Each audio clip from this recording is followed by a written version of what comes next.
Hello, I'm Robert, fact checker and science blogger, and helping people scared of things. And this time I'm talking about some of the positive things that are on our way. First of all, we are really coming towards the end of the worst part of this pandemic. I know it's really quite bad over winter in places like the United States and the United Kingdom, but with the vaccine, once that goes to all the most vulnerable people, we're going to see the deaths and the uh, intensive care unit cases going way down to a tenth or maybe even a 20th over a period of a few weeks. So this is going to be starting, well, we'll start to see in the United Kingdom in the middle of January, middle of February, it'll be more noticeable. And same United States, similar time scale, and then March and so on. The deaths and the intensive care. And the good thing is, this is happening around the world. So it's also happening in Latin America. It's already started. And it'll be starting in Africa. It started in India, I think. It's just started in India. And it's going to be starting in Africa soon. It's starting everywhere because of COVAX, the COVAX Alliance. And we're going to have the entire world, everyone who's vulnerable, everyone who's very elderly, is going to be vaccinated. And this has nothing so major as that has ever happened before. That's something very, very positive. And then with the new variant, then the experts are still working out what exactly it means, or the new variants in plural. I look at the World Health Organization are still not saying that the science is in yet. They expect to be several weeks yet.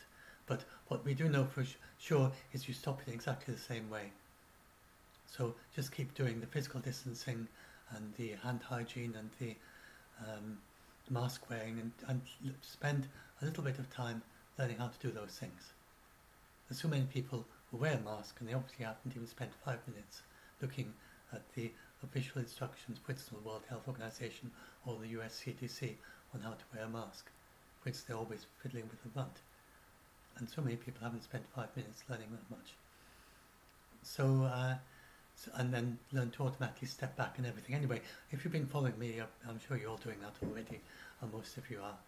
And I'm actually quite optimistic they might come down much faster, because Biden, at least, is going to use the same methods as Jacinda Ardern did in New Zealand, and that nobody else has done, really, in Europe or United States, which is to drop all the politics, just follow the science, communicate directly to the public, and not keep swithering and swaddling around, and then just put all your efforts behind this, what the science says you need to do. And that's what Biden's going to do. And I don't think anyone has really done that until now. It's just been so politicized. And it's really amazing what you can do if you just follow the science, especially the quarantine and the isolation as well, doing that properly, and the tracing, and really communicating clearly to people why you do the physical distancing heart to heart, and following what the psychologists and sociologists say as well about the best way to work and how you need the solidarity of the whole of society, the whole of government together on whatever it is you're doing. So I think we're going to see, we've had so much political infighting. I was also glad to see here that in the United Kingdom that the opposition leader of the Labour Party was saying he fully supports what the government is doing. That's what we need all the way through. We need, once they decide something, do it, and do it properly. Even though in the United Kingdom it's maybe not the best approach, but whatever you do, do it. You know, if it's something effective, if it's what the science says does work. Even though we're doing a lockdown here, I don't think lockdown's the best approach, but that's what we're doing. And if we should put everything into what we're doing and make it work, whatever situation you're in, and all be behind it. And so we're either going to end this pandemic or we're going to tame it. Those are the two possibilities that the World Health Organization said with the last press briefing. And so what they don't know about the ending is two things. First, the sociology. Are people going to do the physical distancing eventually? Are they going to do the supported isolation and quarantine? And then the other thing they don't know is the science about the vaccines, and they don't know how good the vaccines are at stopping transmission. We know they're very good at stopping severe cases and probably very good at stopping deaths. We don't know yet how good they are at stopping transmission, with some data from AstraZeneca which is kind of promising. If you do it with one of their patterns of doses, they got 59%. Hopefully we can manage much better than that. But even a little bit of vaccination adds on top of everything else. If you have the sociology of people doing physical distancing, then it could go way down. It could go way down even without the vaccine very quickly, as Jacinda Ardern showed. Anyway, I don't want to go on and on talking about this, but that's the two possibilities. We either end it by either the vaccine or sociology or both, or we, if we don't manage to do that, the vaccine is, once everyone's vaccinated, is going to reduce the severity of it and reduce the number of deaths. And hopefully it makes a difference to long COVID. We don't know about that yet. And so, and then there's various more therapeutics coming along. And indeed, you can download an app. I should put that on there, the good things you can do. There's an app you can download that you on your mobile phone or your or equivalent, your mobile device, which will help the scientists to find drugs that have already been approved and types of food that are good for COVID. Now, what's the name of that? Dreamlabs. Dreamlabs, that's the name of it. So try looking up the Dreamlab app. I'll add that to my to this answer, and I'll just put it under there, and then I'll put a link in the description to this article. So anyway, that's all I want to say about that, because otherwise I could be talking for a long time, and most of you probably heard it before. So now lots of other good things happening. We've got much better conservation. Let's do that full screen. I pressed the wrong, didn't have it in set focus. So we had good things that happened started last year, and are going forward in the future. We've had 14 countries that have agreed to manage 100% of their marine areas sustainably. 100% of the marine areas under their control, all of it. And that actually means that they're going to get more by the way of catches for their fishing. Because if it's unsustainable, what happens is you have lots and lots of fishermen competing with each other, and they take far too much fish out of the water, and as a result, they get less overall, even by all competing for the resource.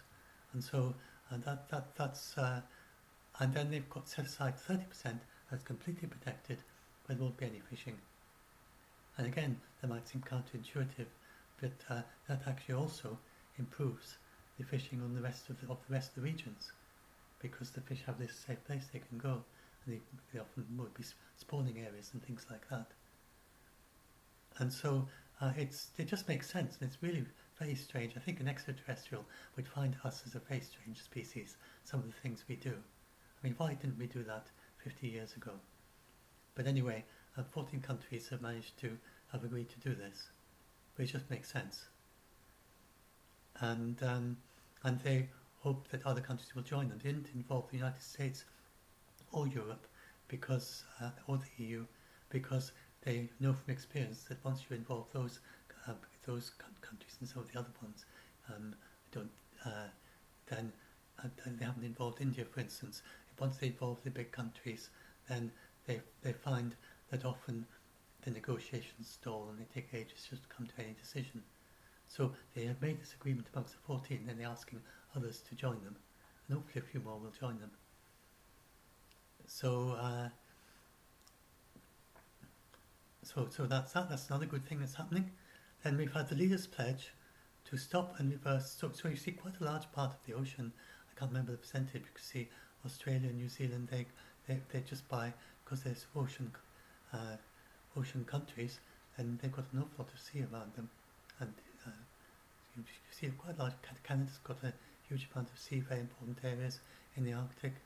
So these are these are countries that have together are responsible for a very large area of the sea. That they've managed to just 14 countries agreeing to do this. Then we've also had the Leaders' Pledge to stop and reverse destruction of biodiversity by 2030. So you hear about the extinction of species. Well, we know how to stop that. I talked about that. I did an article about that in 2019. This news story that was splashed across all the papers saying 1 million species are going to go extinct. And that was actually a very positive story, saying that we know how to save 1 million species. That was the actual story. And we know how to do it. We know what the causes are. What has been happening is that we basically had two hands fighting with each other. They've been funding the preservation of biodiversity, preserving species. There's a lot of finance goes into that. There's a huge amount of work goes into preserving species. And at the same time, there's a huge amount of finance is going into destroying biodiversity by financing companies and rewarding them for destroying nature services. So that's what they found. They found that the reason we're not managing to save these species, as many as we're saving about 3/4 of the ones at risk, the reason the other quarters are dying, are going extinct, is because we're funding and we're actually financing and preferentially financing companies that destroy nature services, and then all the good actors that don't, and they're not getting the same finance. It's very perverse. So these leaders are actually, and again, aliens looking at us, extraterrestrials looking at us, would say, what on earth are they doing? You know, working so hard on preserving nature, and yet they're funding all these people to destroy nature. How does that make sense? And so anyway, they worked out that there's a way they worked out sociologically and politically this works. It's just kind of momentum that it used to make sense to encourage those companies to do those things. But now we understand better what's going on. It no longer makes sense, but you've got the momentum that these companies are used to being funded, and so it's quite politically difficult to go against it. And so that's what the countries have to do, though. And then other things, food waste, and there are quite a lot of things you can do personally in your life to reducing waste and using more efficient appliances and so on. And if we use less stuff, then that reduces the not a kind of fewer things, but more sustainably produced things.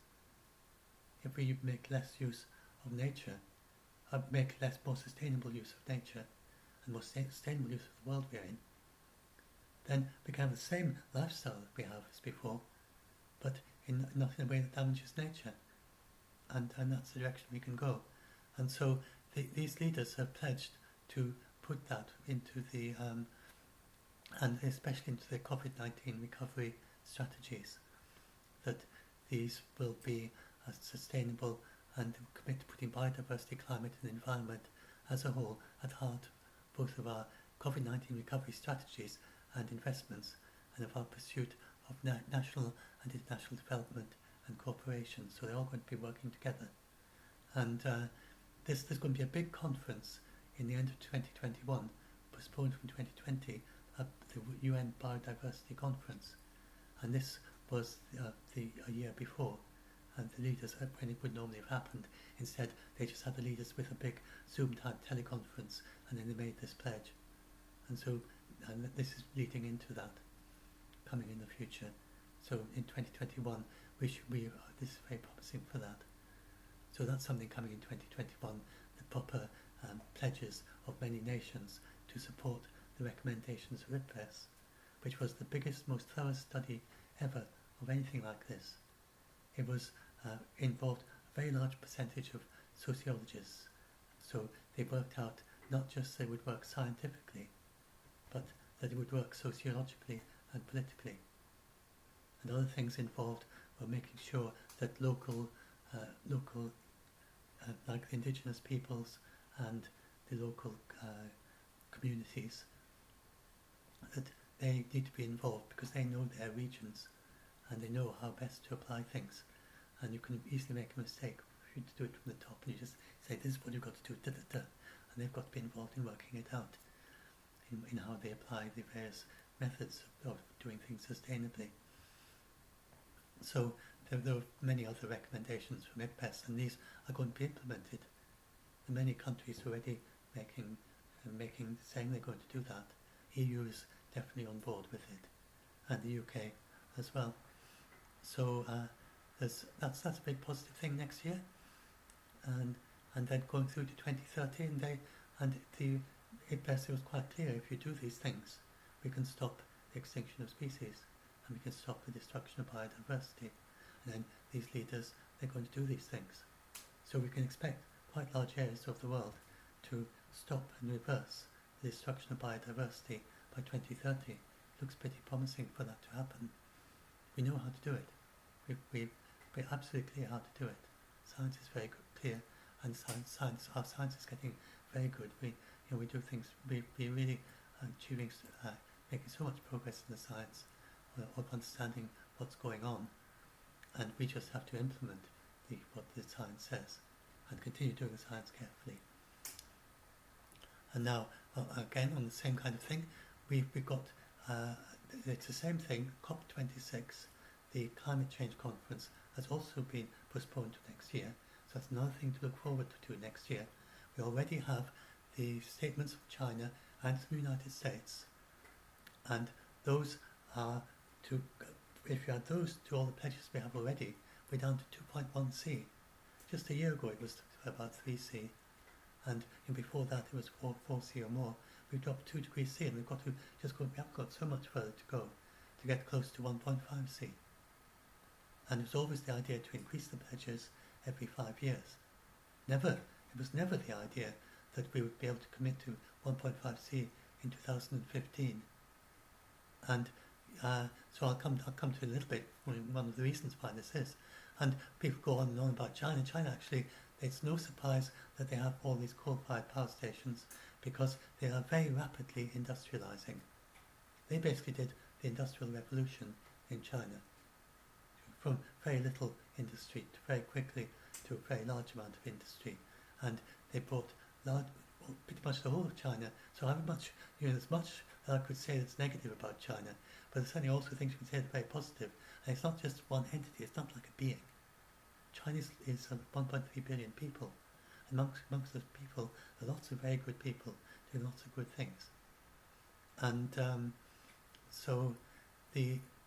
and you shouldn't just tar them all with the same brush and say, oh, that's China, China's bad or something. It doesn't work like that. And when it comes to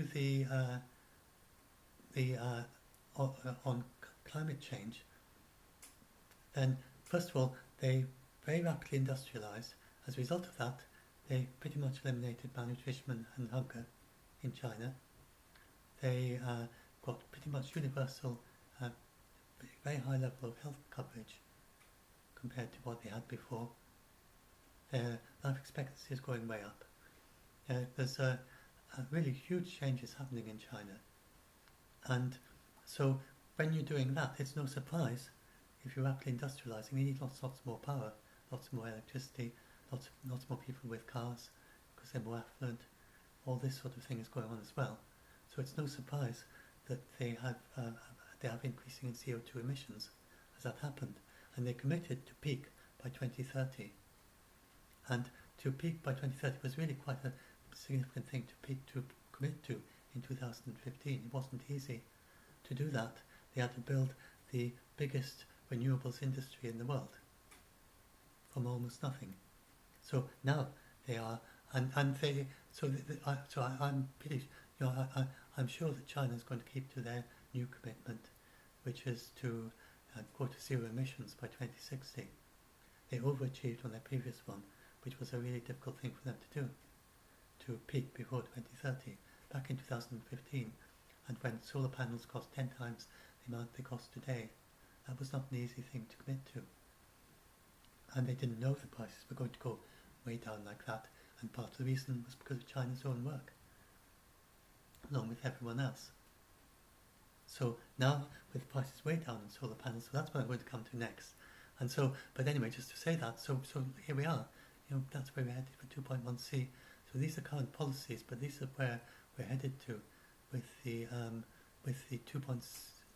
Where's the 2.1c?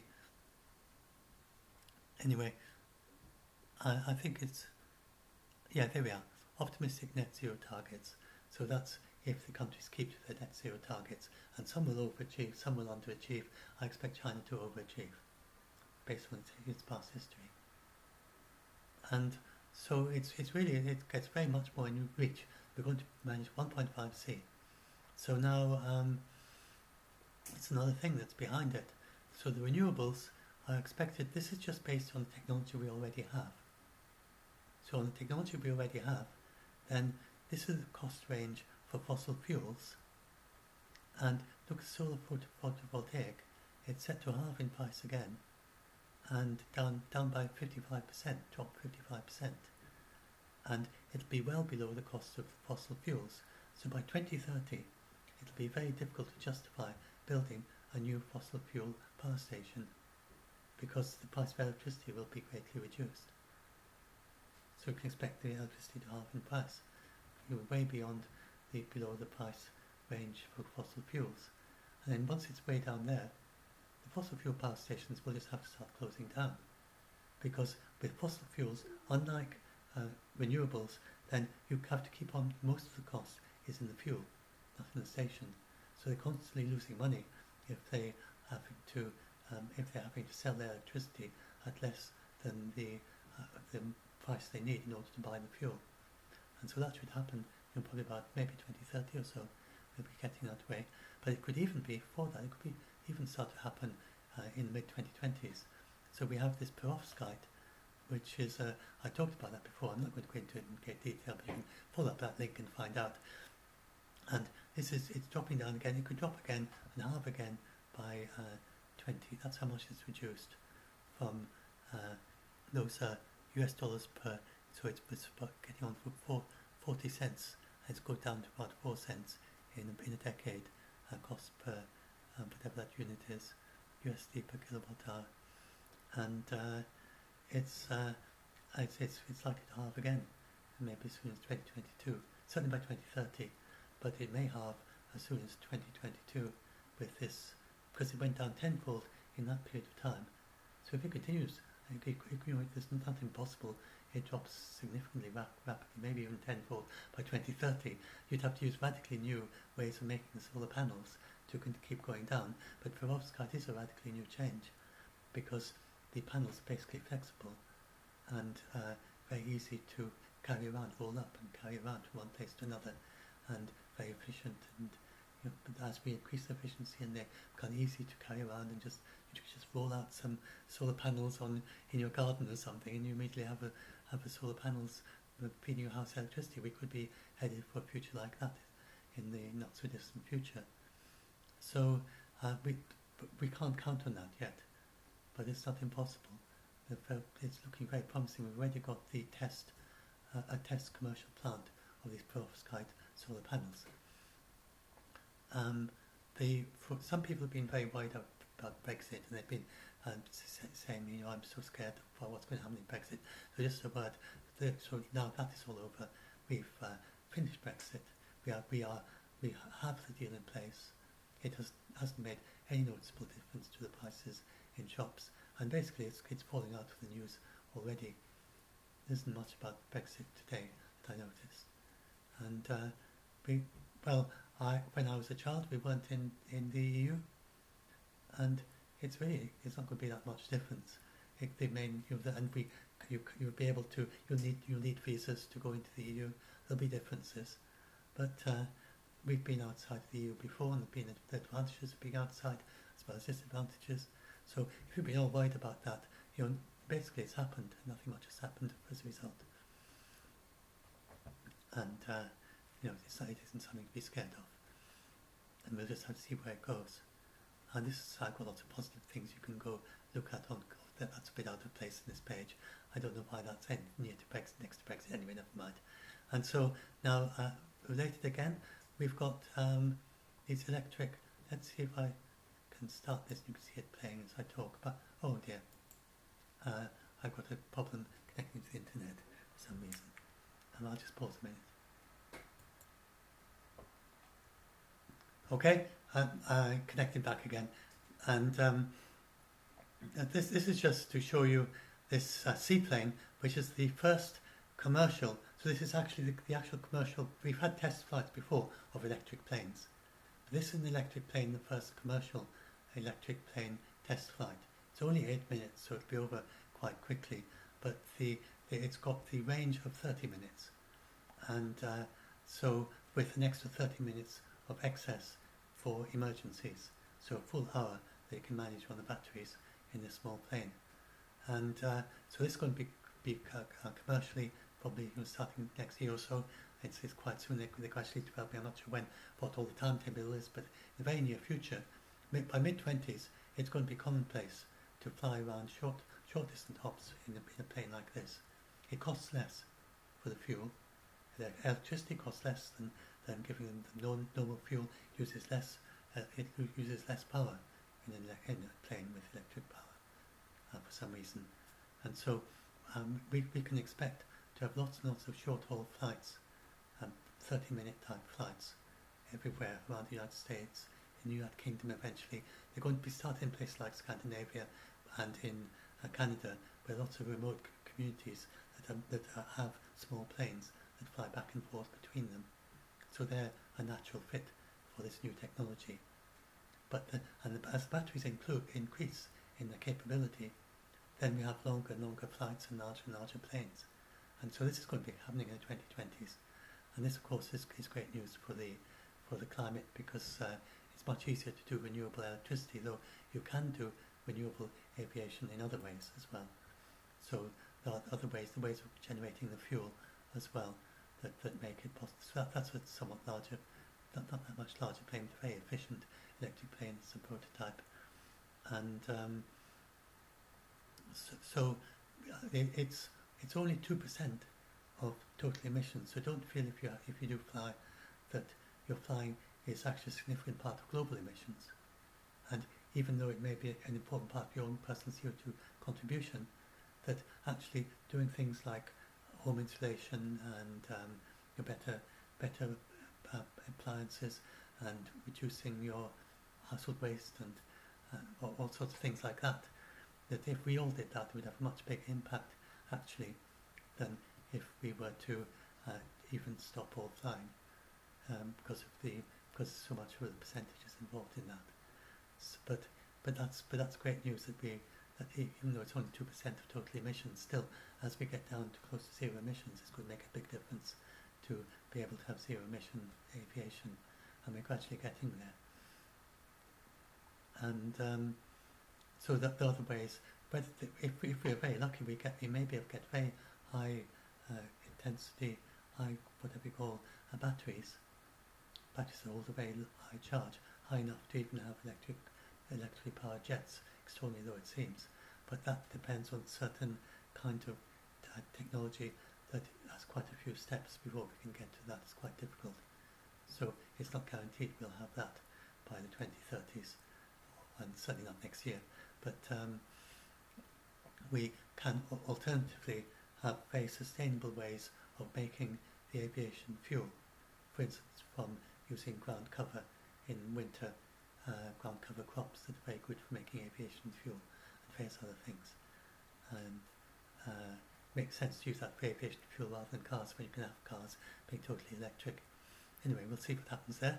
I'm very optimistic about the progress towards nuclear disarmament in 2021, because Biden is very strongly committed. I didn't know about him until he was elected as president, and then I researched into him, and it turns out that he has been very strongly committed to rapid nuclear disarmament in various ways.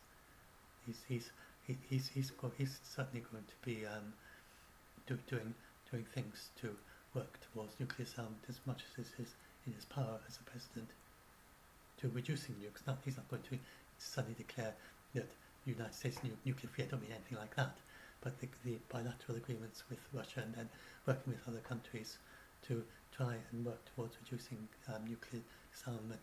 He wants the United States to review its first use policy.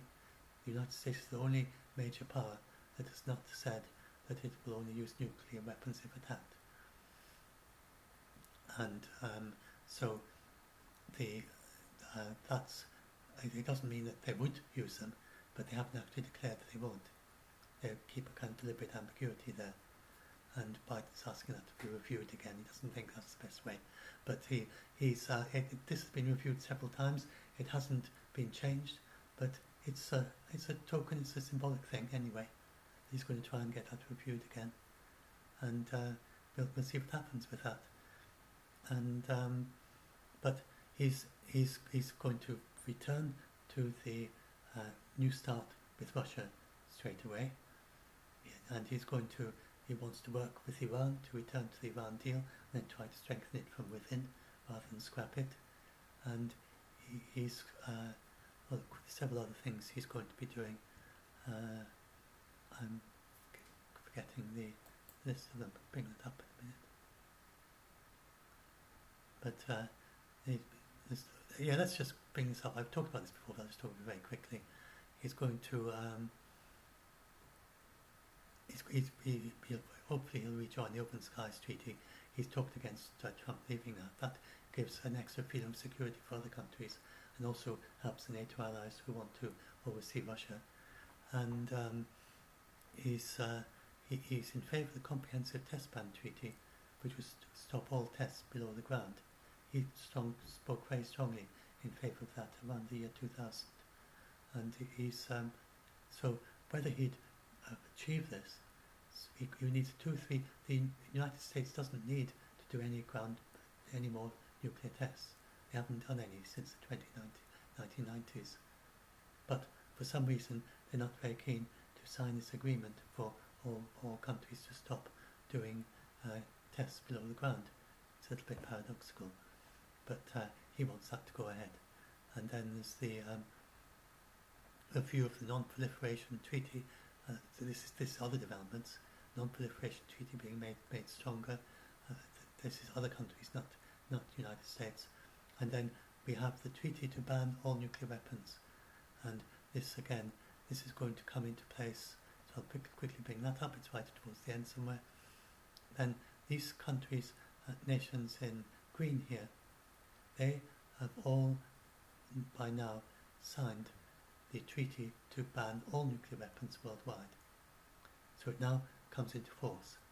And that means that none of these countries will ever develop nuclear weapons. And they are urging, and it's also making a very clear political statement, that they want the rest of the countries to do the same. So they're saying, we don't feel safe we feel much safer if you get rid of your nuclear weapons. That's what they're saying. And Iran and Saudi Arabia actually voted for this treaty. They would join it. I think they've joined it in an eye blink if Israel were to get rid of its nukes, to have a nuclear-free Middle East. And so anyway, I think there's an awful lot of promising there in terms of nuclear trajectory towards having fewer and fewer nuclear weapons in the world. We can't expect to get rid of them very quickly, immediately, but we can expect under Biden's presidency to have more progress in that direction of fewer nukes. And then, so another good thing that's going to be happening in 2021 is the first engineering first light from the Vera Rubin telescope, and the first photographs, and then the system first light is in October 2021, and they start the science of, that should be October 2022, typo there. Start the science operations in October 2022. So this is a very, very big telescope that's going to be searching to have an image of it somewhere.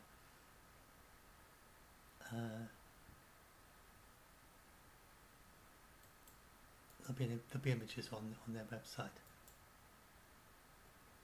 Anyway, so it's going. That's another very positive. Let's see. No, that's just the construction timetable. Home. Anyway, it's a very big telescope. It's going to be constructed. There we are. That's an idea of what it looks like. And so it'll produce the deepest, widest image of the universe. It's got an 8.4 meter mirror, and the width of a single tennis court.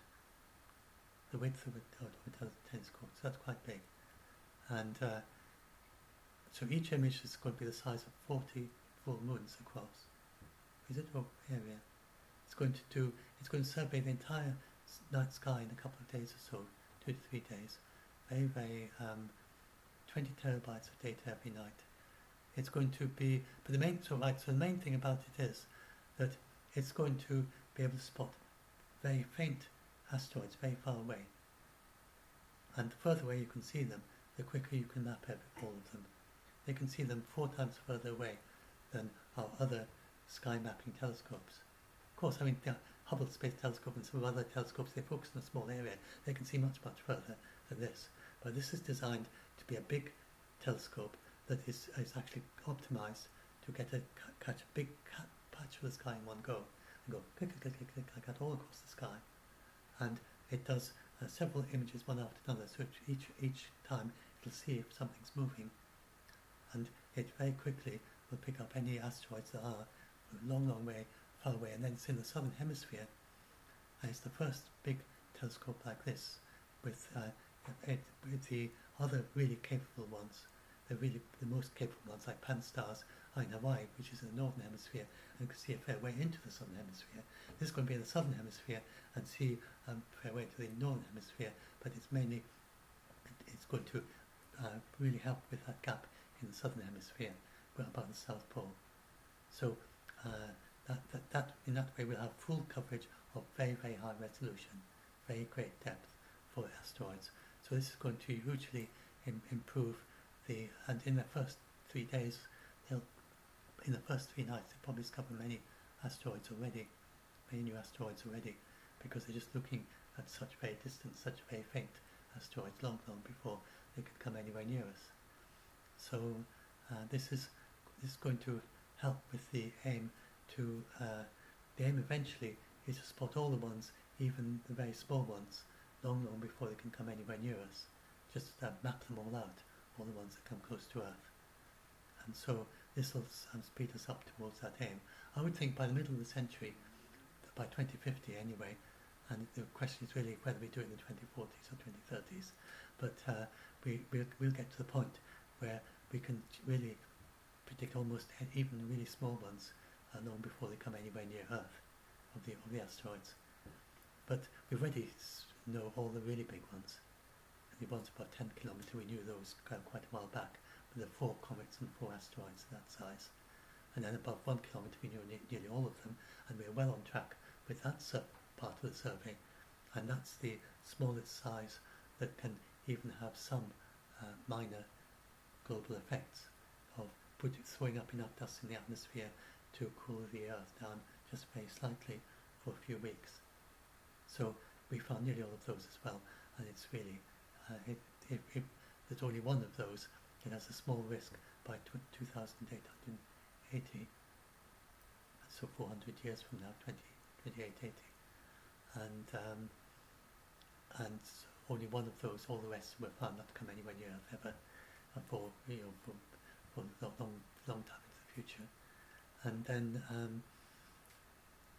and so it's very unlikely of the few left that we're going to have any that are going to have a risk that we need to do anything about, even for the next decades or next centuries, of the ones 1 kilometre above. So we're pretty safe above 1 kilometre, and then really the most likely is about 20 to 50 metres, and this is a really quite a small one.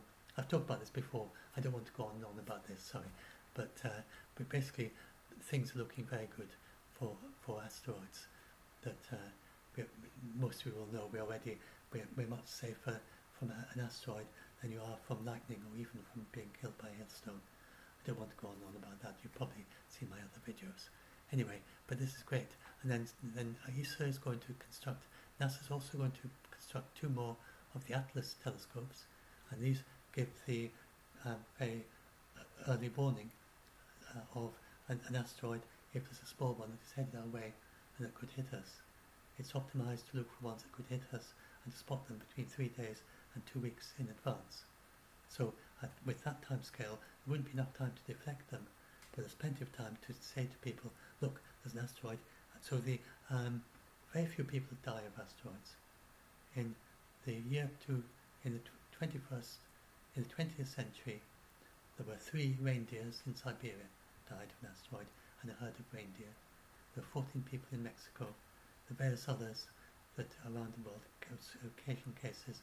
There was one lady in the United States who got a very badly bruised thigh. Not nice at all. She was in hospital. It was really serious. But compared with the number of people who die of lightning every year and number of people who die of a hailstone, then it's quite a minor thing. But of course it's not minor for those people who die of it. And so we're going to have two more of these telescopes in the southern hemisphere to look out for these, and it's probably thousands of years before the next one is likely to hit a city. It's never happened in all recorded history, but in that remote possibility that you have an actual city killer asteroid, then between 2 days and 3 weeks, depending on how big it is, then that would be enough time, and we'd spot nearly all of them in advance. We need really a space telescope to plug the gap of the small sliver of the sky in the dawn and dusk sky, about 20 degrees either side, that we can't see, we can't look at with these telescopes. But even then, for instance, the Chelyabinsk asteroid, we could have spotted that several months earlier if it had been just 40 meters in diameter. And so obviously with this new Vera Rubin telescope, we're going to spot many more of even the ones that approach from the sun side by spotting them earlier in their orbit. So as time goes on, it's just going to become much more rare for anything to be able to sneak at us unawares, and if we can get a space telescope to plug that gap towards the sun, then we can get to the point where it's almost impossible for even a small asteroid to get to us without at least 2 days warning. The one in the Earth, the Sun-Earth L1 position, will give us 2 days warning of anything coming from the direction of the sun. And it's not that expensive. The difficulty is I think maybe $100 million or less than that. I don't think there was an actual budget for it. And that's a proposal of two Russian astronomers of a very neat way of keeping an eye out on the sun side with 2 small telescopes. That could be set up there at really quite low cost.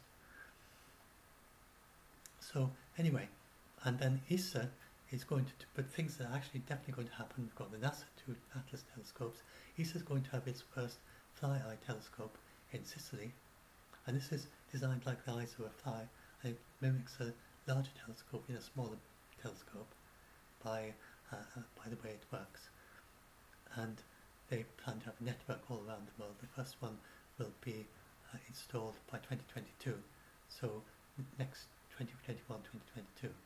So these are all the telescopes already in use. That's Atlas.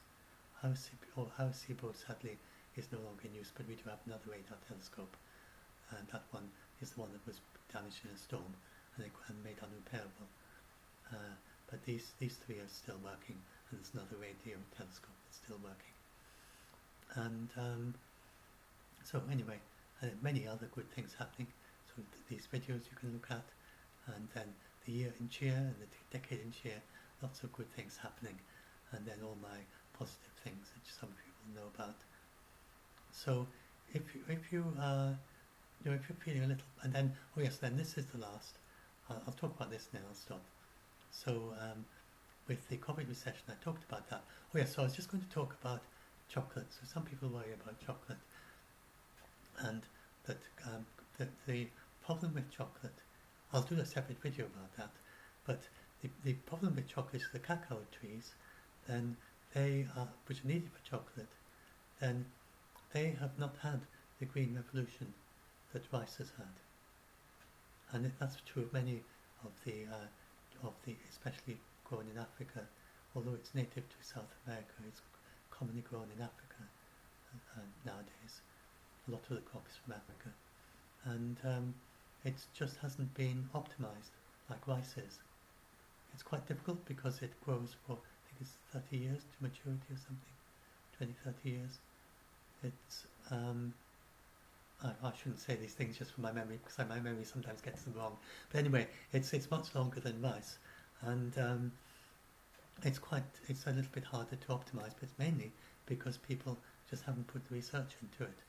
There's been much more research into the crops grown in the wealthier countries, and there's been very little research into researching into the crops grown in sub-Saharan Africa, and so that's particularly the case for chocolate. This is turning around. So there are lots and lots of species. It's native to South America, and lots of indigenous cacao trees there, with a great deal of genetic diversity. And the problems they're facing in growing them are things like it being too dry, not enough humidity, and then warm enough, and then problems how to grow them. So you grow them, cover them with shade and dampen the soil will help, but also new varieties will help. So varieties that are more hardy to dry conditions. And so that's a positive thing, and that there's quite a lot of research being done. That's only really started last year or two. It's really strong effort in that. But it's been small since it's quite building up momentum. So anyway, you don't need to worry about not having chocolate, because there's quite a lot of work being done into that now, and the many ways of the Rainforest Alliance, I think it's called, that is working on and financing ways of improving the agriculture for cacao trees, and so that's another positive thing that's happening, and so helping the small farmers to become more diverse, so that they can survive through poor harvests. If they get a bad harvest for their cacao trees, they have other things to keep them going, and then they can harvest them the next year. And there are lots of things going on there. The world is not actually becoming less habitable for these trees. It's more that the world is that the things are shifting, and so it's partly that just the farmers are in a particular place and they're growing them. And it gets a bit drier there, and another place gets a bit wetter. But they're there and they're not there, wherever it is. And that's basically there, whatever direction it is. That's basically what's happening with these trees. And so they're working on various ways of dealing with that. Anyway, but the good thing I wanted to say here is that with the COVID-19 recession, then we are getting many countries have this, and this is the thing that people are worrying. The World Economic Forum has called it the Great Reset, which sadly has got people very scared and thinking this is the New World Order or something, some secret group of people trying to change the way the world works. It's not about that at all. It's about the idea of just rebuilding. We're going to have to put huge amounts of stimulus at the end of a recession. You have to do that. If you want to recover from a recession, and like in the United States, the Republicans and the Democrats are together on that. They both agree. The Democrats want more stimulus, but they both agree that you need to have big stimulus checks and stimuluses simulating various things. And for instance, the omnibus bill that was just passed in Congress, then it had in a way a big stimulus into research into renewables. So somehow that got into that, which is quite a lot, tens of billions of dollars, I think it is, and into stimulus into renewables. It's just a start, but these things are much easier to pass when you're recovering from a recession. So even if Biden doesn't get the majority, he's going to have in the Senate, he's going to be able to do quite a lot of the stimulus into renewables and into green and biodiversity preservation, sustainability and so on, because it just makes financial sense, no matter what your views on climate change. And quite a lot of Republicans in the United States are keen on they do see a need for action on climate change as well. It's not at all just one party think that. So anyway, so around the world, the EU is going to put a big stimulus into renewables and biodiversity and so on, preserving biodiversity and sustainability, and many other countries are going to be doing that. I talked about that Leaders' Pledge, and so that's that's what's going to happen there. Some countries will do more than others, but nearly all countries will have an element of that, because it just makes sense. So that's another positive thing. And I think I've finished here then. Okay? So I'm going to talk another video, another positive video too. So anyway, yeah, so quickly, yeah, I've talked about all that. There are lots more positive things. Yes, and there's lots and lots of positive news network things. I've shared this cheerful news thing at the end here. Where's it?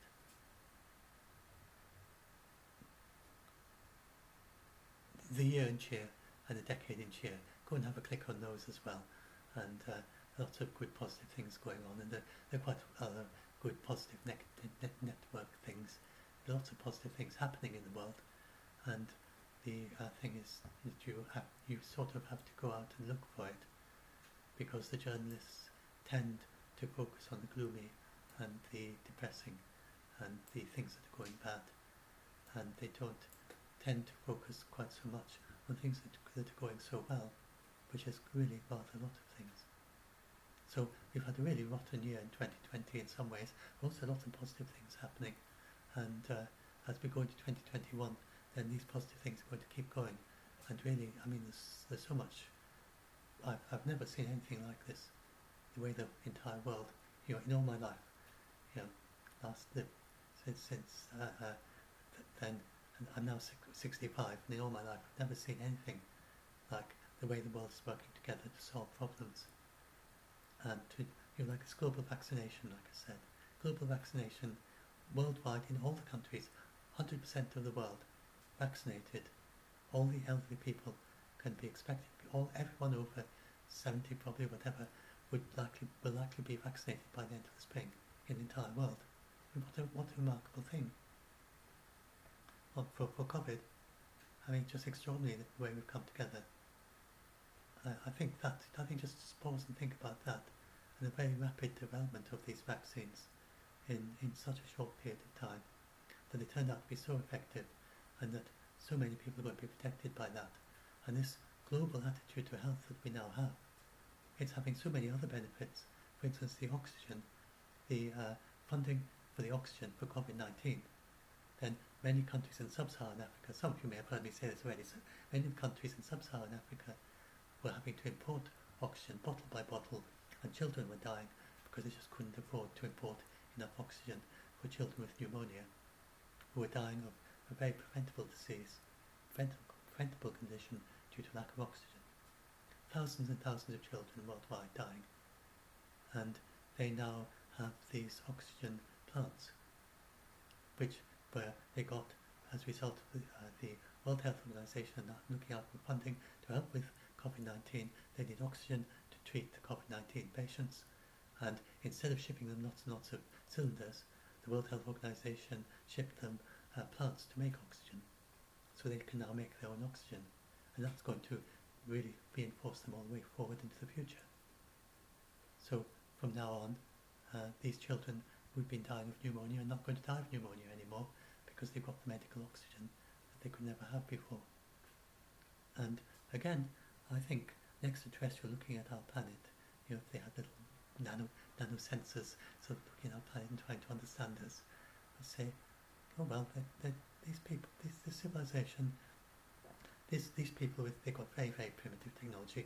They would think of us as not really much beyond fire in the level of our technology. Say, oh, well, they have advanced a bit beyond fire. They've got electricity. They're just about to develop nuclear fusion, it seems, but they've hardly got any nanotechnology, and they don't have a clue about this, and they don't have a clue about that. Other things we haven't even thought of yet. They're a few steps ahead of fire, and they went through their Stone Age, and then they went through their Bronze Age, and they managed to develop primitive tools. Now they've managed to develop very primitive electronics, and they're making their very first steps towards a civilization. But look, they're sociologically very primitive, but look, they're just making the very first steps towards being civilized, really civilized. They wouldn't be much impressed by any of that technology, saying, oh, that's what we did 130 million years ago, and they're just going through that stage, that very, very early stage that we did a million years ago. But at last, they're just beginning to become civilized in their healthcare. And for the very first time, they're actually extending this healthcare to the entire world and working together. and they are just making the first steps towards eliminating malnourishment. And look at it. I mean, these creatures, they need water, and they need fresh water, and they easily become sick if they don't have fresh water. And they know exactly how to make fresh water, how to clean water, and yet look at all these, hundreds of millions of them, a billion of them. They just, how could they arrange their planet like that? And so they would be looking at us, and they'd think, they find us quite a strange, very primitive, very early kind of civilization. But I think with this COVID-19, we're making the very first steps towards real civilization in the way we're responding to it. And so, or it could be us a million years from now, and looking back in history, and we might look back and say, 21st century was when we first started to make the steps towards real civilization. So I think that's very positive, really. An awful lot happening. It's really positive.